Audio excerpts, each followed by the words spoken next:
Ọmọbinrin Akobi Alao Akala Beere Ase Ileejo láti wú òkú bàbá rẹ̀ fún àyẹ̀wò DNA Tori Ogun. Ó tún Beere Ase Ileejo kí wọ́n ṣe àyẹ̀wò DNA fún gbogbo àwọn ọmọ olóògbé méjèèjì. Ìkọlù lemọ́lemọ́ tó ń wáyé láàrin orílẹ̀-èdè Israel àti Iran kì í ṣe ọ̀rọ̀ ẹ̀sìn rárá o. Ohun tí ó fà á ní kẹ́ ẹ tẹ́tí gbọ́.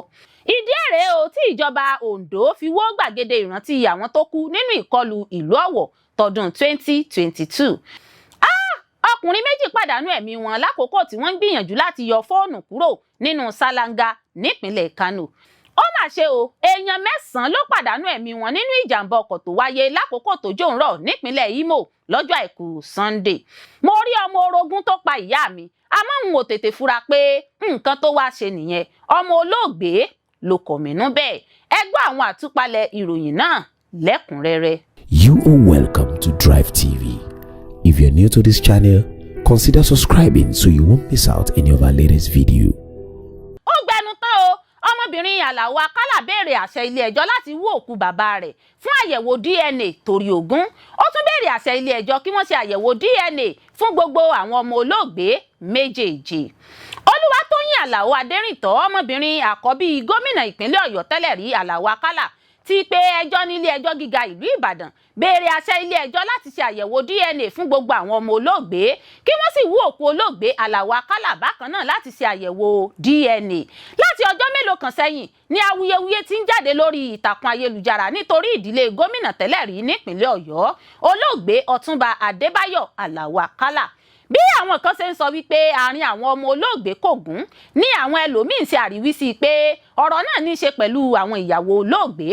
Akọbi ọmọbìnrin Alao Akala sọ pé wọn kò pé òun sídìí ogún. Olúwatóyìn Alao Adérìntọ́ tó jẹ́ àkọ́bí ọmọbìnrin olóògbé Ọ̀túnba Adébáyọ̀ Alao Akala ló gbé ẹjọ́ lọ sí ilé ẹjọ́ gíga ìpínlẹ̀ Ọ̀yọ́ láti pè fún àyẹ̀wò DNA fún gbogbo àwọn ọmọ Alao Akala kí wọ́n lè fi ìdí àwọn ojúlówó ọmọkọ̀ múlẹ̀. Bákan náà ni Olúwatóyìn béèrè fún àṣẹ ilé ẹjọ́ láti wú òkú bàbá wọn jáde kí wọ́n lè ní àǹfààní láti ṣe àyẹ̀wò DNA náà. Nínú ẹjọ́ tí arábìnrin náà pè ló ti rọ ilé ẹjọ́ gíga ìpínlẹ̀ Ọ̀yọ́ nílùú Ìbàdàn láti ṣe àyẹ̀wò DNA fún òun àti àwọn ọmọ bàbá rẹ̀ bíi Ọlámìjúwọ̀nlọ Akala tó jẹ́ ọmọ ilé ìgbìmọ̀ aṣojúṣòfin. Bákan náà ló ní kí wọ́n ṣe àyẹ̀wò náà fún Ọlámídé, Adébùkọ́lá, Ọlámípọ̀, Tàbítà àti Ọlámìkúnlé. Ọwọ́ ẹ̀bẹ̀ yìí ló ra sí ilé ẹjọ́ náà nípasẹ̀ agbẹjọ́rò rẹ̀ Ọládìpọ̀ Ọlásọpé SAN tí wọ́n sì ṣe àkọsílẹ̀ rẹ̀ pẹ̀lú nọ́mbà yìí I443-2024. Ìròyìn fìdí rẹ̀ múlẹ̀ wípé láti ìgbà tí Ọ̀túnba Alao Akala ti jáde láyé ní èéfín awuyewuye lórí bí àwọn ọmọ olóògbé ṣe fẹ́ pín ogún bàbá wọn ti ń rú sókè díẹ̀díẹ̀ kí ó tó di pé Olúwatóyìn gbé ọ̀rọ̀ náà lọ sí ilé ẹjọ́ gíga ìpínlẹ̀ Ọ̀yọ́ láìpẹ́ yìí. Lára àwọn nǹkan tó sì ṣokùnfà awuyewuye náà ni bí ìyàwó olóògbé Kẹ́mi Alao Akala àti Ọlámídé Àlàbí tó jẹ́ ọ̀kan lára àwọn ọmọ olóògbé ṣe gba lẹ́tà ìṣàkóso kan lọ́wọ́ ẹ̀ka ìjọba tó ń rí sí àmójútó dúkìá àwọn olóògbé nínú oṣù kẹwàá ọdún 2022 láì fi orúkọ Olúwatóyìn sí àti láìsí ìmọ̀ sí rẹ̀. Nínú oṣù kẹjọ ọdún 2023 ni agbẹjọ́rò Olúwatóyìn ti kọ́kọ́ fi ọ̀rọ̀ léde wípé àìsí orúkọ àkọ́bí ọmọbìnrin Ọ̀túnba Adébáyọ̀ Alao Akala nínú àkọsílẹ̀ àwọn ọmọ tó lẹ́tọ̀ọ́ sí dúkìá bàbá wọn jẹ́ ìgbésẹ̀ tó tàpá sófin tí ó sì lè ta ẹrẹ̀ sí orúkọ rere tí Alao Akala fi lélẹ̀. Olúwatóyìn Alao Akala tún rawọ́ ẹ̀bẹ̀ sí ilé ẹjọ́ wípé wọ́n gbọ́dọ̀ ṣe àyẹ̀wò DNA ní ibùdó àyẹ̀wò tí ilé ẹjọ́ náà bá fi òǹtẹ̀lù láti lè fi ìdí òtítọ́ múlẹ̀. Alao Adérìntọ́ rọ ilé ẹjọ́ láti gba èsì àyẹ̀wò DNA tí wọ́n bá ṣe sínú àpò ìwé tí wọ́n lẹ̀ pa kí wọ́n sì fi ṣọwọ́ sí adájọ́ tí yóò gbé ìdájọ́ kalẹ̀ nílé ẹjọ́. Lára àwọn dúkìá tó ń dá awuyewuye sílẹ̀ yìí ń bẹ nílùú Ìbàdàn, Èkó, Àbújá, orílẹ̀-èdè United Kingdom, Amẹ́ríkà tó fi mọ́ ilé ìtura ńlá kan lórílẹ̀-èdè Ghana, àwọn oríṣiríṣi ọkọ̀, ọ̀pọ̀lọpọ̀ akoto òṣùwọ̀n nílé ìfowópamọ́ tó ní àwọn náírà, dollars àti pound sterling náà kò gbẹ́yìn. Nǹkan tí Olúwatóyìn Alao Adérìntọ́ fẹ́ ni kí àwọn dúkìá yìí jẹ́ pínpín láàrin àwọn ọmọ àti alábàáṣiṣẹ́pọ̀ bàbá wọn dípò ọwọ́ àwọn èèyàn kéréje tí ó wà báyìí. Ìkọlù lemọ́lemọ́ tó ń wáyé láàrin orílẹ̀-èdè Israel àti Iran kì í ṣe ọ̀rọ̀ ẹ̀sìn rárá o. Ohun tí ó fà á ní kẹ́ ẹ tẹ́tí gbọ́. Láti bí ọ̀sẹ̀ mélòó kan sẹ́yìn ní orílẹ̀-èdè Iran àti Israel tí ń ju oríṣiríṣi àdó olóró àti àwọn irinṣẹ́ ikú mìíràn síra wọn. Pábánbárì ibẹ̀ ni bí orílẹ̀-èdè Amẹ́ríkà ṣe dá sí ìjà náà pẹ̀lú bó ṣe kọlu àwọn ibùdó mẹ́ta tí Iran kó àwọn èròjà afẹ́fẹ́ aṣekúpani tí wọ́n ń pè ní nuclear weapon pamọ́ sí. Láti ìgbà tí ìjà náà ti bẹ̀rẹ̀ ní ọ̀pọ̀ èèyàn ti ń faramọ́ abala tó bá wọn lára mu. Àwọn kan tó jẹ́ Kristẹni ń faramọ́ Israel tí àwọn Mùsùlùmí kan sì ń faramọ́ Iran. Ìdí tí èyí fi rí bẹ́ẹ̀ ni pé púpọ̀ nínú wọn gbàgbọ́ pé ọ̀rọ̀ ẹ̀sìn ló ń fa wàhálà náà. Àmọ́ sí ọ̀rọ̀ ẹ̀sìn ni. Èyí kò rí bẹ́ẹ̀ rárá. Kódà ìjà láàrin orílẹ̀-èdè Israel àti Iran tó fi mọ́ Palestine kò ní ohunkóhun láti ṣe pẹ̀lú ẹ̀sìn. Ibùdó tí àdó olóró bá láti ọdún 1979 ni kò tíì sí àjọṣepọ̀ tàbí ìbádọ́rẹ̀ẹ́ kankan láàrin Iran àti Israel. Kì í ṣe pé wọn kò ṣe ọ̀rẹ́ rí. Alájọṣepọ̀ ni wọ́n ṣáájú ogun tí wọ́n ń pè ní Cold War. Lásìkò ogun náà ni nǹkan bẹ̀rẹ̀ sí ní bàjẹ́, àmọ́ ó bàjẹ́ pátápátá lẹ́yìn tí Iran jìjàgbara lásìkò Iran Revolution tó sì ń jà láti ìgbà tí ogun Gulf War ti parí lọ́dún 1991. Ìjọba tó wà lóde ní Iran kò tẹ́wọ́ gba Israel gẹ́gẹ́ bí orílẹ̀-èdè tó sì ti ń pè fún ìparun rẹ̀. Palestine ló ń rí gẹ́gẹ́ bí ìjọba tó ní àṣẹ lórí àwọn agbègbè kan. Israel pàápàá ń wo Iran gẹ́gẹ́ bí ewu tí yóò da àlàáfíà tó wà ní Middle East rú tó sì ti ń kọlu àwọn ibùdó nǹkan àmúṣagbára Iran fún ìgbà pípẹ́. Ohun tí àwọn aláṣẹ orílẹ̀-èdè Israel sọ ni pé kò sí nǹkan méjì tí àwọn ní láti ṣe ju pé kí wọ́n ó ju àdó olóró sí Iran lọ. Ìgbàgbọ́ wọn ni pé láti bí oṣù díẹ̀ sí àsìkò yìí ni Iran ti ń tẹpẹlẹ mọ́ akitiyan rẹ̀ láti ṣe àwọn èròjà afẹ́fẹ́ olóró tí wọ́n ń pè ní nuclear weapon. Gbogbo ìjíròrò láti mú kí Iran dáwọ́ dúró sí ni kò so èso rere. Wọ́n ní àwọn rí ìgbésẹ̀ yìí gẹ́gẹ́ bí ìdúnkòokò mọ́ni láti ọ̀dọ̀ Iran pẹ̀lú àlàyé pé tí Iran bá fi ní àwọn irinṣẹ́ ikú náà dandan ni yóò lò ó nítorí pé ó ti lérí sẹ́yìn láti pa orílẹ̀-èdè Israel run. Ìdí èrè o tí ìjọba Ondo fi wó gbàgede ìrántí àwọn tó kú nínú ìkọlù ìlú Ọ̀wọ̀ tọdún 2022. Ìjọba ìpínlẹ̀ Ondo ló ti bẹ̀rẹ̀ sí ní wó gbàgede ìrántí èyí tí ìjọba kọ́ ní ìrántí àwọn tó pàdánù ẹ̀mí wọn sínú ìkọlù tó wáyé nínú ìjọ St. Francis Catholic Church tó wà ládùúgbò Ọ̀wálùà nílùú Ọ̀wọ̀ lọ́dún 2022. Ìṣèjọba gómìnà tẹ́lẹ̀ olóògbé Rotimi Akeredolu ló kọ́ gbàgede náà ní ìrántí àwọn olóògbé. Tá ò bá gbàgbé a ó rántí pé ọjọ́ 5 oṣù kẹfà ọdún 2022 ní ìkọlù náà wáyé níbi tí èèyàn tó lé ní 40 nínú èyí tí ọmọdé, obìnrin àti ọkùnrin ti pàdánù ẹ̀mí wọn. Ní ìrọ̀lẹ́ ọjọ́ àbámẹ́ta Sátidé ọjọ́ 21 oṣù kẹfà ọdún 2025 ni wọ́n bẹ̀rẹ̀ sí ní wó gbàgede náà nílùú Ọ̀wọ̀. Onírúurú ọ̀rọ̀ ló ń jáde lẹ́yìn ìgbésẹ̀ ìjọba fún wíwó gbàgede ìrántí ọ̀hún. Bí àwọn kan ṣe ń sọ pé ohun tó tọ́ ni ìjọba ìpínlẹ̀ Ondo ṣe, làwọn míì sọ pé níṣe ló mọ̀ọ́mọ̀ fẹ́ pa ìrántí àwọn tó kú nínú ìṣẹ̀lẹ̀ náà rẹ́. Kódà àwọn kan tilẹ̀ sọ pé níṣe ni gómìnà tó wà ní ìjọba lásìkò yìí Lucky Ayédatiwa ń fẹ́ pa gbogbo iṣẹ́ tí ọ̀gá rẹ̀ tó ti di olóògbé Rotimi Akeredolu Aketi ti ṣe sílẹ̀ rẹ́. Nígbà tí ikọ̀ ìròyìn BBC Yorùbá kàn sí ààfin ọlọ́wọ̀ ti ìlú Ọ̀wọ̀ ọba Gbádégẹṣin Ògúnoyè kẹta, ohun tí wọ́n gbọ́ ni pé ààfin àti àwọn ọmọ ìlú ló ní kí ìjọba wó gbàgede ìrántí náà nítorí pé ó tako àṣà ìlú Ọ̀wọ̀. Olóyè Babalọ́lá Ọlálùwòyè tó jẹ́ olóyè ìmọ̀ràn ti ìlú Ọ̀wọ̀ àti ọ̀kan lára àwọn ìgbìmọ̀ olóyè àgbà tó ń ṣiṣẹ́ pẹ̀lú kábíyèsí Ọlọ́wọ̀ sọ pé ìlú gan ló ní kí wọ́n wó gbàgede náà. Ó ní kó tó di pé wọ́n kọ́ gbàgede náà àwọn lọ bá gómìnà náà Rotimi Akeredolu pé àwọn kò fẹ́ kí wọ́n kọ́ irúfẹ́ nǹkan bẹ́ẹ̀ sí ibi tó wà torí pé nínú àṣà àwọn ọba kì í fojú rí ibi tí òkú bá wà, ibi tí wọ́n bá sin òkú sí tàbí ibi tó bá farajọ òkú. Àṣà náà ti wà láti nǹkan tó lé ní ẹgbẹ̀rún ọdún sẹ́yìn. Ó ní àwọn lọ bá gómìnà, àwọn sì sọ fún un pé gẹ́gẹ́ bí ọmọ Ọ̀wọ̀ ó yẹ kí òun náà mọ̀ pé irúfẹ́ nǹkan bẹ́ẹ̀ kò gbọ́dọ̀ wà níwájú ààfin, àmọ́ ó kọ̀ jálẹ̀ nígbà náà. Ó sì tẹ̀síwájú láti kọ́ gbàgede ìrántí ọ̀hún. Ó ní gbogbo akitiyan wọn láti rí dájú pé ìjọba kò kọ́ gbàgede ìrántí sí ibi tí ọlọ́wọ̀ yóò ti máa rí lójoojúmọ́ ní Akérédolú kọtí ọ̀gbọ̀n sí. Ó sì ṣe ìfẹ́ inú rẹ̀ láti kọ́ gbàgede náà lòdì sí ìfẹ́ àwọn àgbààgbà ìlú Ọ̀wọ̀. Ẹ̀wẹ̀, nínú àtẹ̀jáde kan tí ọlọ́wọ̀ ti ìlú Ọ̀wọ̀ fúnra rẹ̀ fi léde lójú òpó Facebook rẹ̀, ó ní ààfin òun ni ẹ̀bẹ̀ ti lọ sí ọ̀dọ̀ ìjọba pé kí wọ́n wá wó gbàgede ìrántí náà. Ó ní lóòótọ́ ni ààfin ọlọ́wọ̀ kò faramọ́ kí ìjọba kọ́ gbàgede ọ̀hún síwájú ààfin láti ìbẹ̀rẹ̀ pẹ̀pẹ̀, àmọ́ ìjọba náà ṣe ìfẹ́ inú rẹ̀.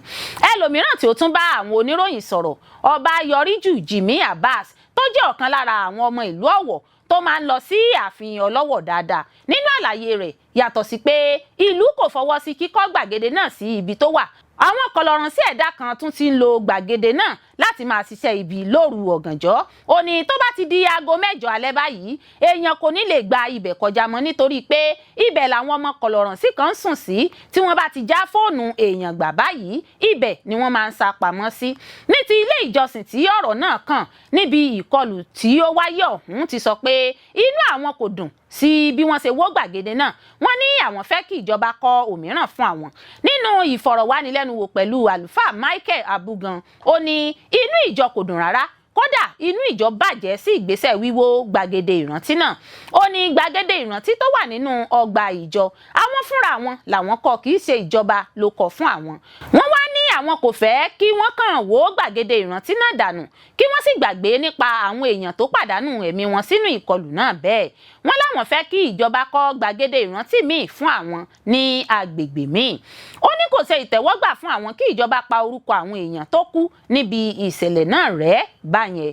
Ọ̀kan lára àwọn ọmọ ìjọ náà tó pàdánù ìyá rẹ̀ sínú ìkọlù náà tó kọ́kọ́ ń wa ẹkún mu ṣáájú sọ pé inú òun kò dùn bí ìjọba ṣe wó gbàgede ìrántí náà. Ọ̀dọ́bìnrin ọ̀hún tó ní káwọn akọ̀ròyìn ó fi orúkọ bo òun láṣìírí sọ pé kì í ṣe ohun tó bójúmu bí ìjọba ṣe wó gbàgede ìrántí náà. Ní ti ìjọba ìpínlẹ̀ Ondo, agbẹnusọ gómìnà ìyẹn ọmọọba Ebenezer Adeniyan fìdí rẹ̀ múlẹ̀ pé lóòótọ́ ààfin ọlọ́wọ̀ ló ní kí ìjọba wó gbàgede náà àti pé ìjọba kò dá iṣẹ́ jẹ́ lórí ọ̀rọ̀ ọ̀hún. Adeniyan sọ pé ààfin ọlọ́wọ̀ ni ẹ̀bẹ̀ ti wá pé kí ìjọba wó gbàgede náà látàrí pé wọ́n ní ó lòdì sí àṣà ilẹ̀ Ọ̀wọ̀ láti kọ́ irúfẹ́ nǹkan bẹ́ẹ̀ sí àyíká ààfin. Ó wá mú dá àwọn èèyàn lójú pé ìjọba yóò kọ́ gbàgede ìrántí mìíràn sí agbègbè mìíràn láìpẹ́. Ọkùnrin méjì pàdánù ẹ̀mí wọn lákòókò tí wọ́n ń gbìyànjú láti yọ fóònù kúrò nínú ṣáláńgá nípínlẹ̀ Kano. Ó mà ṣe o, ìṣẹ̀lẹ̀ burúkú kan wáyé bí àwọn ọkùnrin méjì kan ṣe pàdánù ẹ̀mí wọn lákòókò tí wọ́n ń gbìyànjú láti yọ fóònù ìbáraẹnisọ̀rọ̀ tó jábọ́ sínú ṣáláńgá nílẹ̀gbẹ́ Basabe níjọba ìbílẹ̀ Albasu nípínlẹ̀ Kano. Gẹ́gẹ́ bí àtẹ̀jáde kan tó jẹ́ fífi léde síta, ẹ̀ka iléeṣẹ́ panápaná Takai gba ìpè pàjáwìrì ní déédéé aago 11 àárọ̀ kọjá ìṣẹ́jú 16 látọ̀dọ̀ Inspector Awalu fi ìṣẹ̀lẹ̀ ọ̀hún tó wọn létí pé àwọn méjì kan ti kó sínú ṣáláńgá. Àtẹ̀jáde náà kà báyìí pé olùfarakásá kan Usman ẹni 40 ọdún kó sínú ṣáláńgá ní ìgbìyànjú láti yọ fóònù ìbáraẹnisọ̀rọ̀ rẹ̀, ṣùgbọ́n ó ṣeni láàánú pé olùfarakásá náà ò ráyè jáde kúrò nínú ṣáláńgá náà. Ẹlòmíràn tórúkọ rẹ̀ ń jẹ́ Ibrahim tóun náà láàrin 40 ọdún bákan náà ṣe bẹ́ẹ̀ kó sínú ṣáláńgá ọ̀hún lójú náà láti ran Usman lọ́wọ́ láti dóòlà rẹ̀. Níṣe ló so okùn lójú náà láti fa olùfarakásá náà yọ jáde, ṣùgbọ́n pàbó ló já sí. Inú ṣáláńgá lòun náà ti bá ara rẹ̀. Gẹ́gẹ́ bí ìròyìn tó tẹ̀ wá lọ́wọ́, àwọn méjèèjì ọ̀hún ni wọ́n dóòlà lẹ́sẹ̀ kan ayé ẹsẹ̀ kan ọ̀run, ṣùgbọ́n tí wọ́n padà gbèkúrú jẹ lọ́wọ́ ẹ̀bọ̀ra. Wọ́n ti gbé òkú àwọn olùfarakásá náà fún àgọ́ iléeṣẹ́ ọlọ́pàá ìjọba ìbílẹ̀ Albasu Kabiru Magawata. Àtẹ̀jáde náà fi kún pé wọ́n gbóríyìn fún àwọn òṣìṣẹ́ tó ń rí sí ìṣẹ̀lẹ̀ pàjáwìrì láti iléeṣẹ́ panápaná Takai fún ìgbésẹ̀ àti ìdásí kànmọ́nkóbó. Ó mà ṣe o, èèyàn 9 ló pàdánù ẹ̀mí wọn nínú ìjàmbá ọkọ̀ kan tó wáyé lákòókò tójò ń rọ̀ nípínlẹ̀ Imo lọ́jọ́ Àìkú Sunday. A ò mà ní rìn lọ́jọ́ tẹ́bi ń pa ọ̀nà, kò dín ní èèyàn 9 tó jọ́ lọ́run nípè nínú ìjàmbá ọkọ̀ kan tó wáyé lálẹ́ ọjọ́ Àìkú Sunday lójú ọ̀nà Owerri Ogigwe lẹ́bàá Umunachi. Ìṣẹ̀lẹ̀ ìjàmbá náà ló wáyé lákòókò tójò ń rọ̀ lọ́wọ́. Ohun tó ṣokùnfà ìṣẹ̀lẹ̀ ìjàmbá náà ní pàtó ni a kò tí lè fìdí rẹ̀ múlẹ̀ lákòókò tí à ń gbé ìròyìn yìí jáde. Àwọn oṣojú mi kòró sọ wípé eré àsápajúdé awakọ̀ lákòókò tójò ń rọ̀ lọ́wọ́ ló ṣokùnfà ìjàmbá ọ̀hún. wọ́n ní kàkà kí àwọn awakọ̀ máa ṣe jẹ́jẹ́ lójú ọ̀nà lákòókò tójò ń rọ̀ lọ́wọ́ níṣe ni wọ́n máa ń fẹ́ràn láti máa sá eré àsápajúdé. Olùgbé agbègbè náà kọminú pé ó sì ní láàánú pé èèyàn 9 ló bá ìṣẹ̀lẹ̀ náà lọ. Àwọn iléeṣẹ́ tó ń rí sí ìṣẹ̀lẹ̀ pàjáwìrì kò tíì gbé iye àwọn olùfarakásá náà jáde síta títí di ìgbà tí à ń gbé ìròyìn yìí jáde, ṣùgbọ́n ìròyìn jẹ́ kó di mọ̀ pé ó ṣeéṣe kí iye àwọn tó farakásá nínú ìjàmbá náà tún lọ sókè. Gẹ́gẹ́ bí ìròyìn tó tẹ̀ wá lọ́wọ́, ìjàmbá náà wáyé lẹ́yìn ọ̀sẹ̀ díẹ̀ tí ìkọlù ọjọ́ 8 oṣù karùn-ún wáyé lójú ọ̀nà ọ̀hún kan náà, níbi tí àwọn agbébọn ti dáná sun ọ̀pọ̀ ọkọ̀ tí wọ́n fura sí pé ó jẹ́ àṣẹ kónílé-ó-gbélé. Àwọn aláṣẹ kò tíì gbé àtẹ̀jáde kankan jáde síta nípa ìṣẹ̀lẹ̀ ọjọ́ àìkú Sunday, ṣùgbọ́n àwọn aráàlú ti pè fún gbígbọ́ràn sí òfin ìlànà à ń tẹ̀lé àti mímú kí àwọn òfin ìlànà à ń tẹ̀lé náà fẹsẹ̀ múlẹ̀ láwọn ojú pópó fún ààbò lágbègbè náà. Mo rí ọmọ orogún tó pa ìyá mi, àmọ́ n ò tètè fura pé nǹkan tó wá ṣe nìyẹn. Ọmọ Olóògbé ló kọminú bẹ́ẹ̀. Ọ̀kan lára àwọn ọmọ olóògbé Títílayọ̀ Falilat, ẹni tí ìròyìn sọ pé ọmọ orogún rẹ̀ Malik pa nílùú Ìlọrin, ti ṣàlàyé bí ìṣẹ̀lẹ̀ náà ṣe wáyé. A rántí pé ọjọ́ 12 oṣù kẹfà ọdún 2025 ni ìṣẹ̀lẹ̀ burúkú náà wáyé nílùú Ìlọrin tó jẹ́ olú ìlú ìpínlẹ̀ Kwara, nígbà tí ọmọ ọdún 17 kan tí wọ́n pe orúkọ rẹ̀ ní Malik gún orogún ìyá rẹ̀ Falilat Yusuf lọ́bẹ pa. Ìṣẹ̀lẹ̀ náà wáyé ní nǹkan bíi aago kan ọ̀sán lágbègbè kan ní Ga Àkànbí nílùú Ìlọrin. Ọ̀gbẹ́ni Yusuf Teslim tó jẹ́ ọ̀kan lára àwọn ọmọ olóògbé náà sọ pé nǹkan bíi aago kan ọ̀sán lẹ́yìn tí àwọn kírun jímọ̀ tán ni ìṣẹ̀lẹ̀ náà wáyé. Ó fi kún pé Malik jẹ́ ọmọ ìyàwó bàbá òun tó sì gbà tọ́, ṣùgbọ́n obìnrin náà àti ọmọ rẹ̀ ń gbé ilé míì tí bàbá àwọn gbà fún wọn ládùúgbò kan náà. Ṣáájú ìṣẹ̀lẹ̀ yìí ni wọ́n ti sọ pé Malik kò gbọdọ̀ wá sí ilé àwọn mọ́ nítorí pé ó máa ń jalè. Ó tẹ̀síwájú pé lọ́jọ́ tí afurasí náà pa ìyá òun ti kọ́kọ́ pàdé rẹ̀ nítòsí ilé náà lásìkò tí òun lọ sí ìrun jímọ̀, àmọ́ tí òun kò kọbi ara sí. Ó ní òun rò lọ́kàn pé bóyá olè ló tún wá jà. Ibi ìrun jímọ̀ tí òun lọ sì ni ọkàn òun wà. Teslim ṣàlàyé pé bí òun ṣe ń ti ibi ìrun jímọ̀ bọ̀ lòun rí Malik tó ń fọwọ́ níta. Bí ó ṣe rí òun ló nà pápá bora. Ìgbà tí òun wọlé ni òun bá ìyá òun nínú àgbàrá ẹ̀jẹ̀ tí òun sì ké gbàjarè síta. Ibẹ̀ ni òun ti pariwo pé Malik ló pa màmá òun. Bí àwọn ṣe ń bi léèrè ni àwọn rí ẹ̀jẹ̀ lára bàtà rẹ̀, tí àwọn sì ti fà lé àwọn ọlọ́pàá lọ́wọ́ níbi tó ti jẹ́wọ́ pé lóòótọ́ lòun pa màmá òun. Ẹ ṣé púpọ̀ fún gbígbọ́ àti wíwò tí ẹ̀ ń wò wá.